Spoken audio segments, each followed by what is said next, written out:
At meron din mga nagsasabi na i-hug siya at meron din nagsasabi na ipaabot yung pagmamahal nila sa kanya. Nabanggit ko sa kanya kanina yon. At sabi niya, sana daw ay mabigyan siya ng pagkakataon ng Diyos na personal yung pasalamat niya sa inyo. Hindi niya daw magawa ngayon. But sabi niya, sana daw magkaroon ng pagkakataon na makapagpasalamat siya sa inyo. Personal daw na gusto niyang magawa yon. Ma'am, si former President Rodrigo Duterte, health-wise po, kamusta po ang aming mahal Pangulong Duterte? Okay naman siya kanina. Tinanong ko nga siya kung nandyan pa yung blood sugar monitor niya. Pero hindi ko lang na-check kasi kanina kung nandyan ba yung blood sugar monitor niya. At wala naman siyang nararamdaman. Naglakad siya mag-isa kanina at kamusta ako sa guard sa kain niya. Ganun din, parang mood niya lang rin yung kain niya. Minsan sabi ng guard okay, minsan hindi okay. Natural naman din ata yon kasi kahit tayo din naman minsan kumakain tayo, minsan ayaw natin kumain. So normal at natural na yan sa isang tao. Physical attributes niya, ma'am, can we still associate the skin and bones? Oh yes. He's not gained weight. He lost so much weight. He's the thinnest that I've seen him in my lifetime. And I think nag-shave siya from the last time na nagkita kami. So that's Saturday. Pero meron na kasing tumubo ng kaagad. At nakwento din ng guard na kailangan daw siya sabihan na mag-shave. Kasi otherwise, hindi na lang daw mag-shave. Oo. Yan ang hindi ko alam, ma'am, kung anong orders ng medical officer niya, kung allowed ba siya ng food supplements or vitamins and minerals. But I would think yes. Baka dahil sa edad niya, so kailangan niya ng mga supplements talaga, vitamins and minerals. And of course, alam nila na yung gana niya sa kain is not optimum. Abo. VP, yung sa hair niya, kasi last time sinabi mo hayaan na lang niya yung gray hair, tapos sinabi mo rin na baka magpa-color na rin siya. So, Oo, wala pa siya nagpa-color. May joke kami kanina pero hindi po siya nagpa-color ng buhok niya. Tapos nabanggit ko sa kanya, yung Bisaya ba, ibaw ka, nakabalos ka na kay, hindi ko alam kung dapat ko masabihin ang pangalan. Hindi ko kibaw ka, nakabalos na ka kay Trillanes. Kaya nga imuhang buhok, wapo kaayo. Ang iyahang buhok, kabalo ka nga fake. VP Inday, knowing that you are about to leave the Netherlands, how do you feel right now?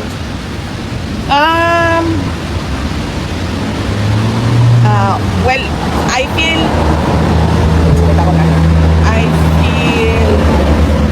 I find comfort in the fact na darating si Anilet at merong bibisita sa kanya sa mga araw na pwedeng magbisita. So yun lang kasi yung mahalaga na merong bumisita sa kanya araw-araw hindi araw-araw.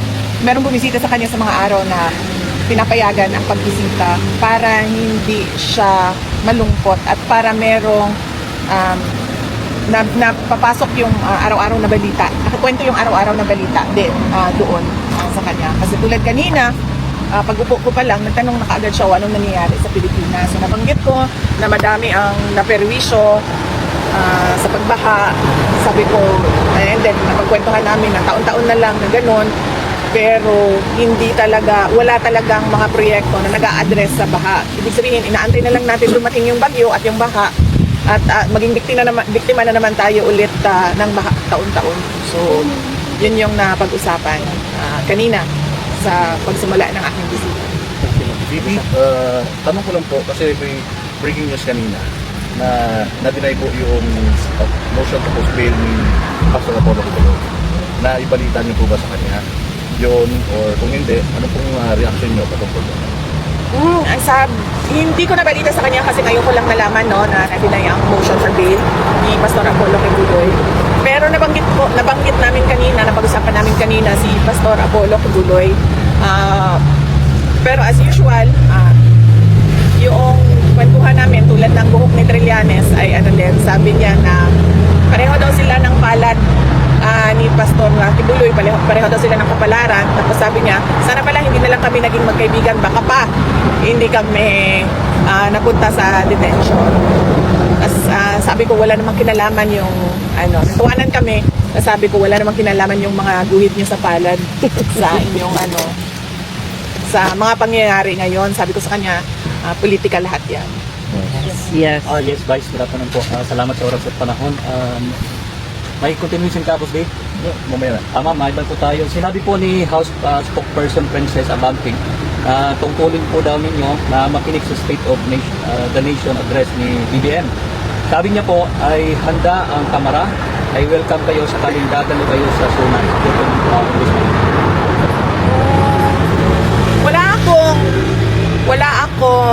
Wala tayong batas.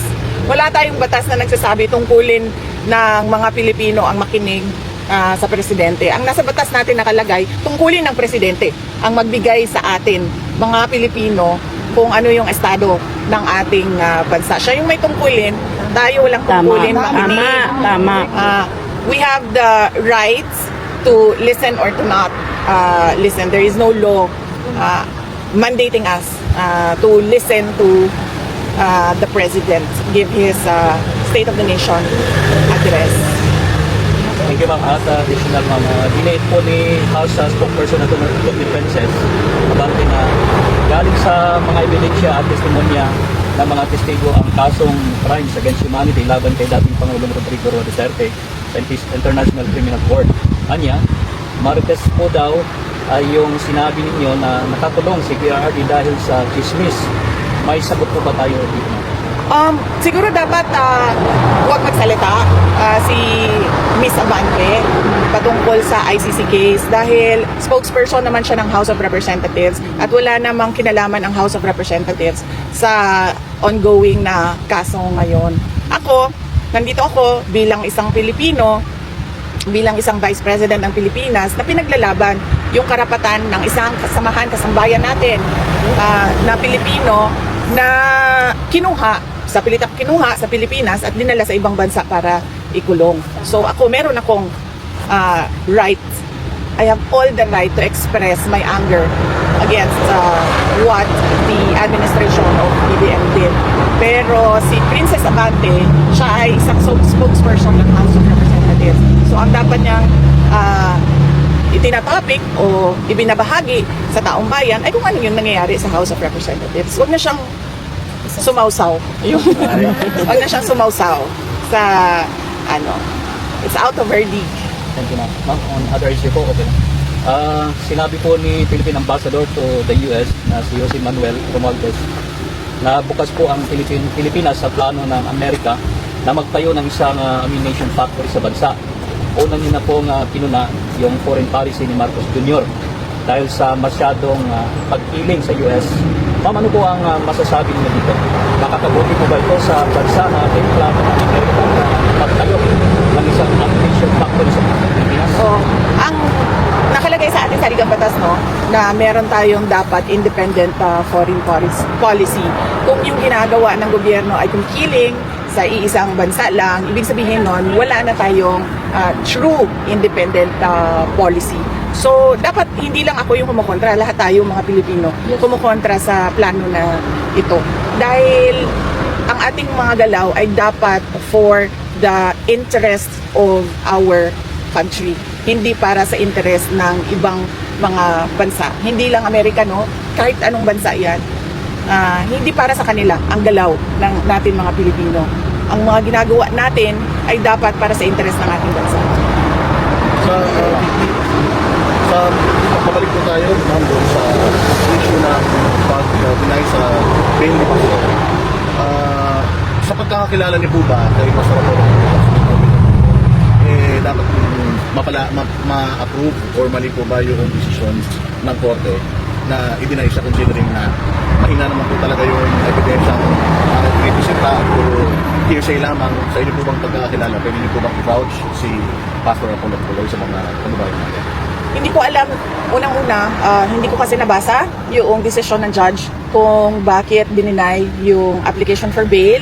At pangalawa, hindi ko rin alam kung ano yung ebidensya na ipinakita ng prosecution para sila mag-oppose sa pag-apply ng bail ng accused. No? So mahirap magbigay ng comment kung wala akong alam kung ano yung nangyari doon sa loob ng korte. VP, another question about your impeachment. Kasi nag-release ng statement ng House of Representatives that they are not going to answer the Supreme Court's asking them to relate significant materials with respect to their decision-making process.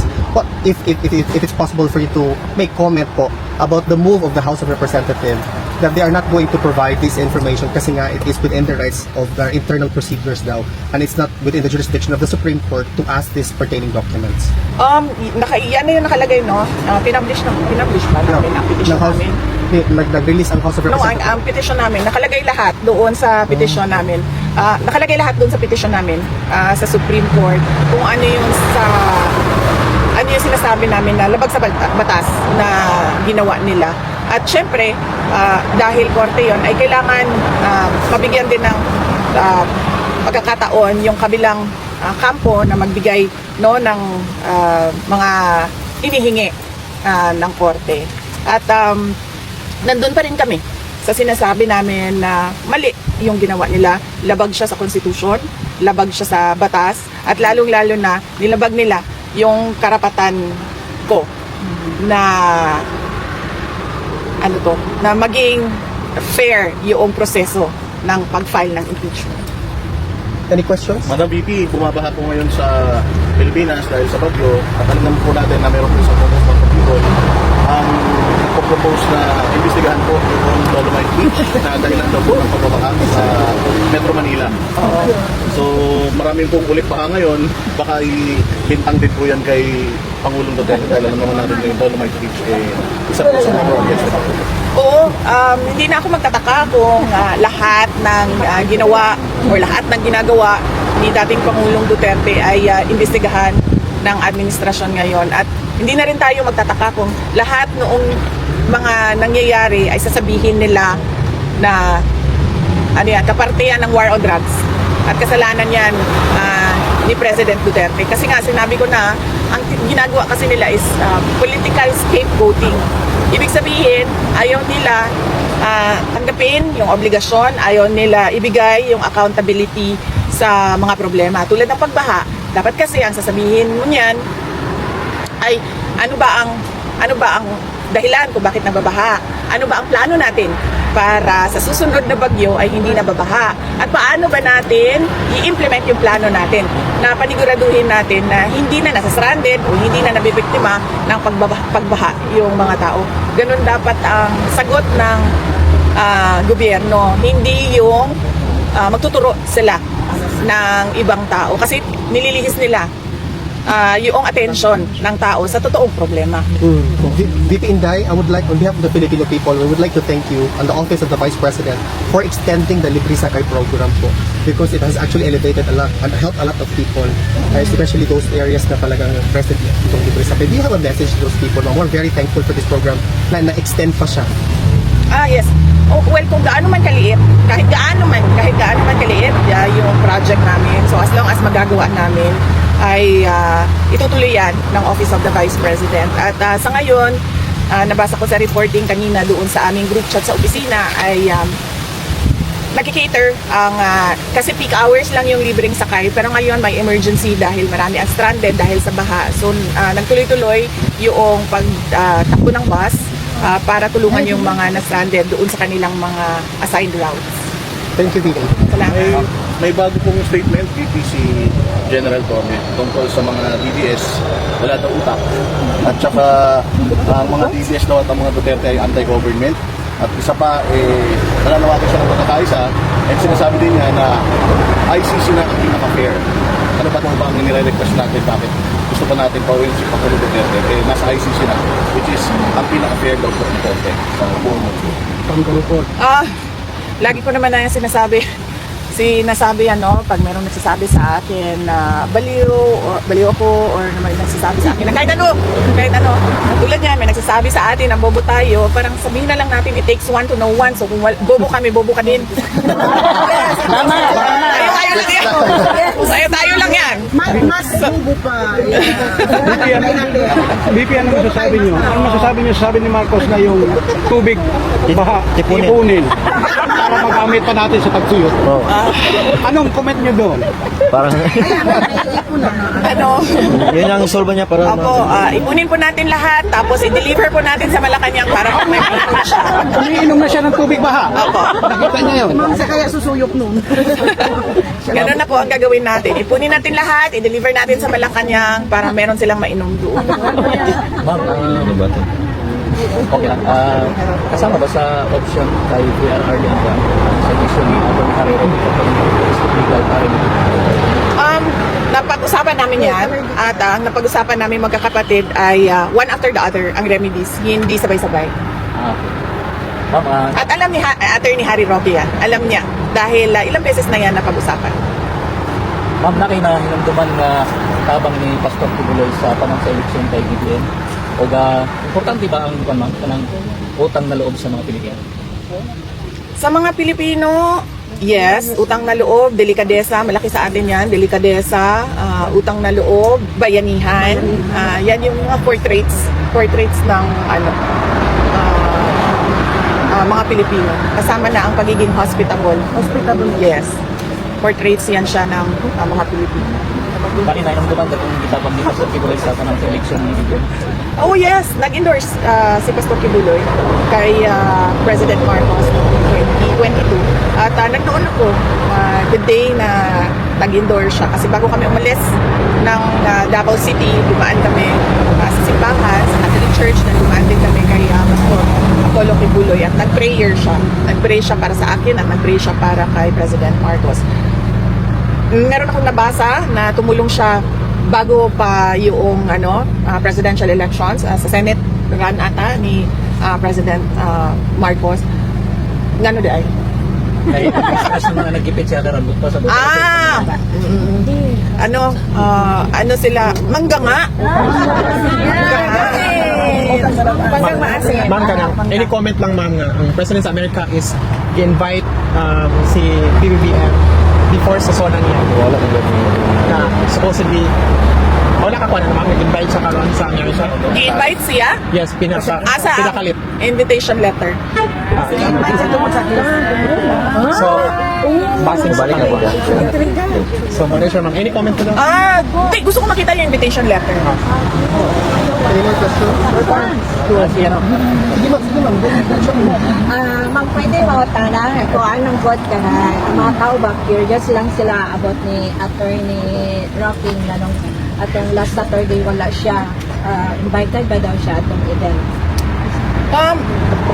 Wala man natay isa-isa giimbita na tanan invited. And everybody is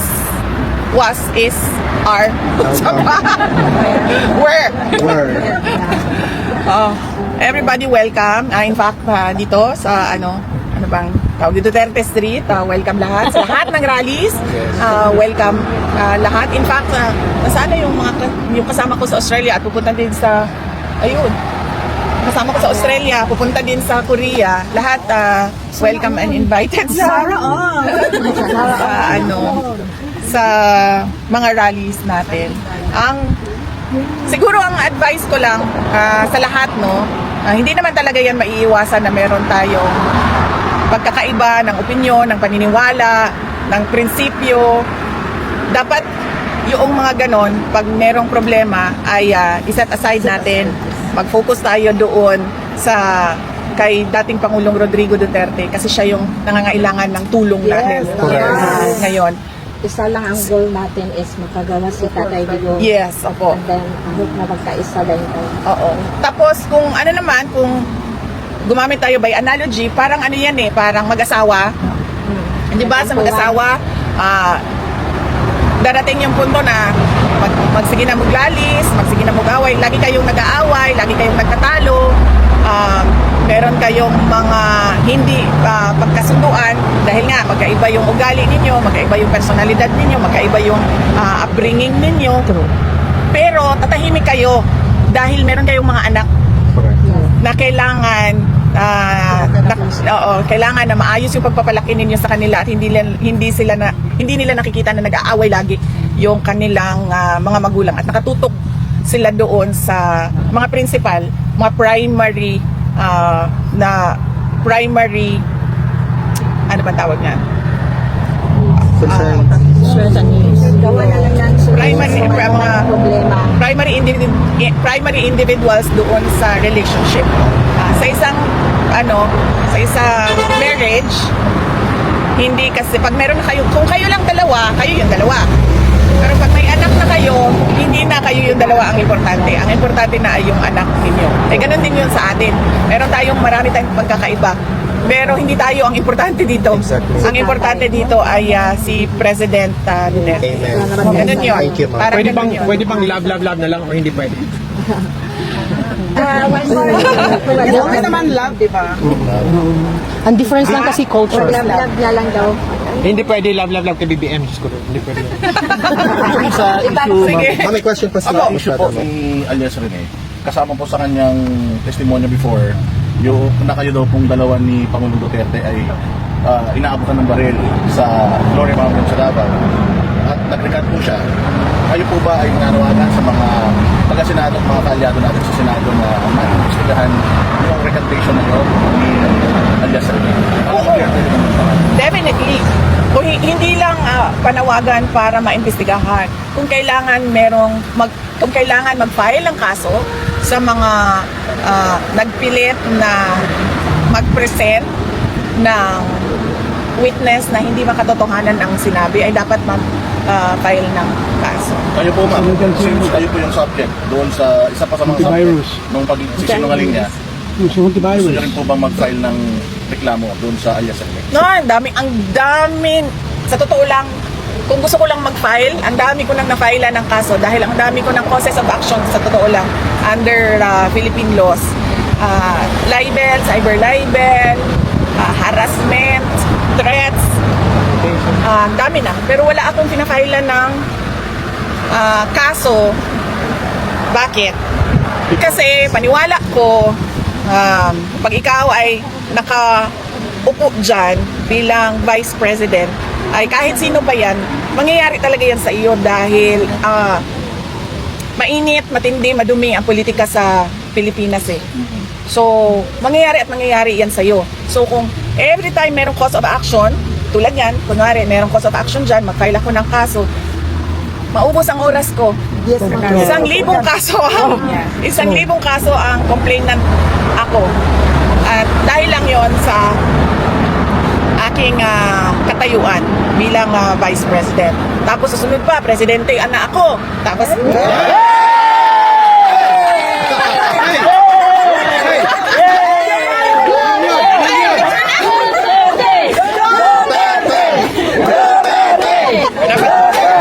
Pinapatawa ko lang kayo kasi alam ko pagod kayo sa biyahe. Wala man, na-declare na, ma'am. Pagod kayo sa biyahe. Bawian yan, ma'am. Na-declare mo na, BP. Na-declare mo na. Naulanan. So, pinapatawa. We are waiting for ma'am? December of next year. UK, para yun sa soon sa 2028 for President Sara natin. Sabi ni kanina, napag-usapan namin yan eh. Nag-launching na ang UK. 2028 elections. So, sabi niya, kung gusto mong tumakbo ka. Isa ako sa... Hindi isa ako. Sabi niya, ako ang pinakaunang mag-contribute at tumulong sa iyo. Sabi niya, sana lang ay nasa labas na ako sa kampanya kasi gusto ko mangkampanya. Pero sabi niya, pag sinabi mo sa akin na tatakbo ka, sabi niya, ako yung unang tutulong. Ba't po kaya nagpag-isip niya ma'am? Dito rin kami. PRD kasi dati ayaw Niya, no? Oo. Ang discussion kasi kanina, ano ba yun? BBM yan eh. Sabi niya, Marcos daw tatakbo. Sabi ko, Marcos daw tatakbo. Sabi ko na, alam mo, wala nang boboto. Tama. Marcos. Ever. Never. sa history ng Pilipinas. Maging ano na ako, fortune teller na ako ngayon. Nakikita ko na ang future. Sabi ko sa kanya, walang boboto sa mga Marcos na for president. Kasi unang-una, sino ba ang kakampi niya? Ang mga dilawan. Ang mga dilawan, pagdating sa election, pagdating sa selection, pipiliin nila dilaw. Hindi yan pipili ng Marcos.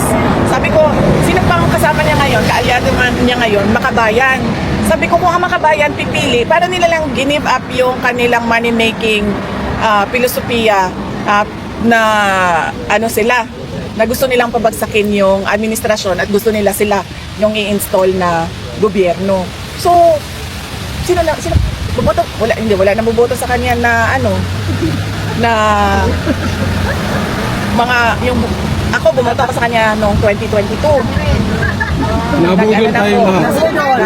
Nagmahay na ko. Natagam. Nakakaawa na ako tagam. So, sino ba bumoto sa Marcos? Sa susunod, wala man silang kasama.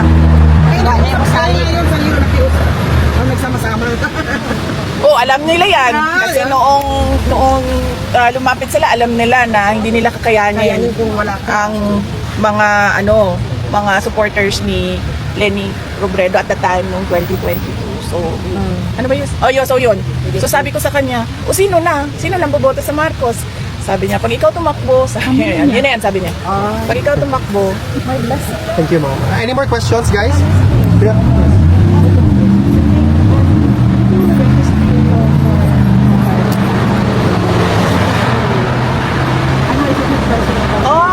greatest fear ko ay, unang-una, syempre, pag merong simbak ko na ay may tabo saya sa sulod, na ay may mangyari sa kanya sa loob, na wala ako dito, so kailangan ko pa magbiyahe ng 16 hours para makaabot ka agad dito.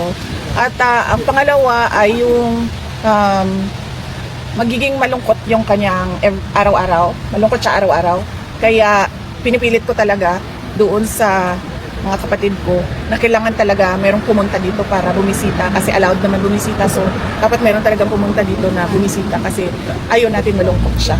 May dumaan na araw na malungkot siya. Kasi tulad ngayon, kanina hindi natapos yung kwentuhan namin, di ba? Time out na, sabi ng gwardiya. So sabi ko sa kanya, ay huwag ka mag-alala pa kasi babalik ako bukas. So he has something to look forward every day kasi merong nandiyan yung paborito niyang anak. Sorry, I'm gonna speak up. Pag si Mayor Basti. Paborito magyapon ka ni PRD. Hindi, claim ko lang yun. Wala naman sigurong magulang nagsasabi na may paborito siyang anak. Wala, diba? Wala siguro. Nag-care lang siguro siya sa imo, pero ang yung care din niya pag di na-show ba, arali mo, ang care niya, instead na ipakita niyang lablab, mangusi na lang. Mangusi. One question, ma'am. Kumusta na po yung mother niyo po, na si Elizabeth? Kasi the last time she really wants to go home. Sabi niya sa amin. Kahit ako man, sabi ko nga sa kaibigan ko kagabi, kasi nagtanong siya kung ano daw yung, kailan daw ako uwi sa Pilipinas kasi kailangan mag-meeting, mga ganun. Sabi ko, alam mo, paniwala ko, nararamdaman ko na kung ano yung nararamdaman ng mga OFW. Yes. Yung, alam mo yun, yung uwi ka na pero hindi ka pwede umuwi. Yes. Dahil hindi lang sa anak mo. True. Ganun yung The sacrifice of love. Oo. Tapos ang ano pa sa akin, ang mas worst pa sa akin ay yung nakatira ka ba sa hotel, tapos lilipat na naman ng hotel kasi security, di ba? So lilipat na naman ng hotel. So tapos yung kama ko kasi sa Pilipinas, matigas siya. Matigas. Kasi para hindi sumakit yung likod, tsaka hindi sumakit yung tapos madaming hotel. Ay, halos siguro lahat ng hotel malambot yung kama nila, di ba? So masakit siya dito sa lower back. Tapos yung unan pa nila, Sobrang lambot. malambot na yung kama, malambot pa yung unan, so nakatulog ka na ng ganyan. So Ma'am, di nga. ganyan. Pero excited siya, ma'am, nung uuwi siya. Yung I'm mother sure niyo po. excited siya na umuwi kasi sinabihan ko siya na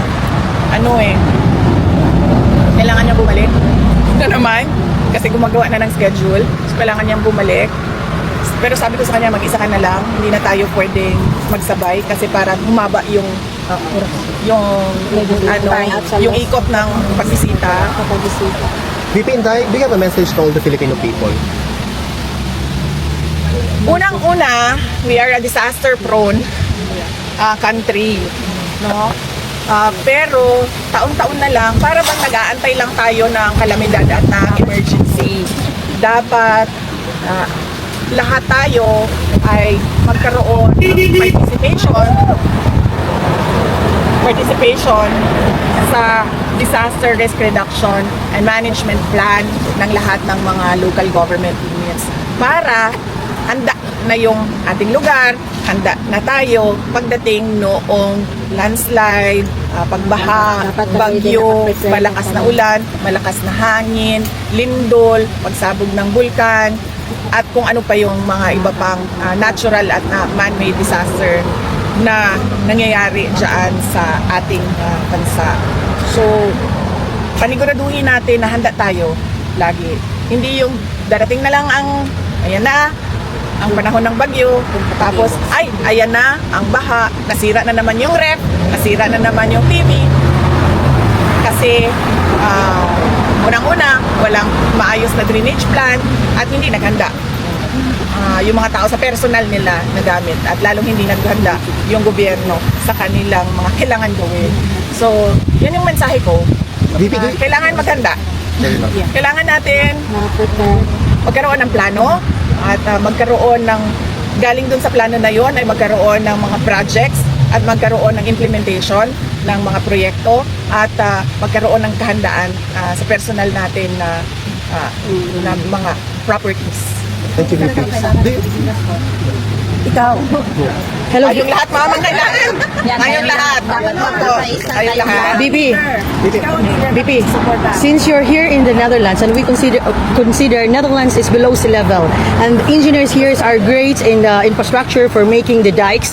If you become a president in the future, are you willing to bring the Dutch people to go to the Philippines to help us infrastructure our flood control so that in that way we can also have progress to our country, because here they find solution to the problem. In the Philippines, we are solution to the problem. Are you going to consider the Dutch people? Yeah. Yes, ma'am. We already did that, ma'am. Right now, I cannot remember the non-government organization which helped me when I was a mayor in Davao City. But we did that for Davao City when I was mayor. There was a Dutch consultant sent by the NGO to help the local government unit of Davao City. And then he went around, forgot his name, I forgot the name of the NGO, but it's in newspaper articles. He went around Davao City and then he assessed the problems and then he gave common sense solutions. Truly, he gave common sense solutions to the problems of the city with regard to sidewalks, pedestrians, and drainage. Yan yung pinunta niya doon. At nabigay siya ng mga recommendations niya. Na ito din yung na-incorporate namin during the JICA study, Japan International Cooperation Agency, na IM for Davao, Infrastructure Modernization for Davao. Nasali yun doon sa kanilang mga planning. Thank you. So yes, ma'am. Yes. Thank you. May experience ako when I was mayor with the Dutch Thank you. technical consultant. Thank you. Sundan ko lang yung kay Alvin, yung message sa mga Pilipino. Ngayon po, matindi ang bashing kay Pastor Kibuloy dahil lalong-lalo na nung na-deny yung kanyang pain, ibig sabihin ito napakalakas ng evidence against him. Dinaya na po yung Duterte, nakakulong na po siya ng walang kasalanan, and ngayon, dininay pa yung kanyang bail. Mababa po ang moral ng mga sympathizers, supporters ng KOJC at ng mga DDS patungkol dito. Meron po ba kayong mensahe para sa kanila? Oo, i-share ko ang na-i-share ni dating Pangulong Rodrigo Duterte sa akin kanina kasi tinanong ko siya, sabi ko, pag ba mag-isa ka na lang tapos nag-iisip ka kung ano yung mga nangyayari sa ating bansa, nangyayari sa kaso mo, anong ginagawa mo? Sabi niya, unang-una ay kinakausap niya daw ang Diyos at lagi niyang sinasabi na if it is your will, and it should be your way. Yun yung sinabi niya sa akin. Thank you, VP. Do you have time for photos po? Yes, oo. Dito na lang. Dito na. Unahin natin yung first timers. Yes, first timers po. Dito po. Tapos dito. First timers.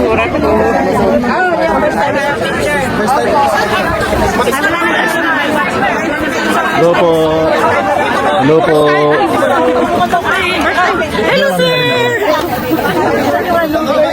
Yan, dito tayo sa Duterte Street after po ng interview kay VP Sara ay ayan, picture taking na grabing accommodating ng ating future president. Di ba? Grabing ka-accommodating ng ating VP. Ito, bayanihan, mga dala na merienda. Ayan, so ito yung likod ng detention facility ng ICC. Ayan.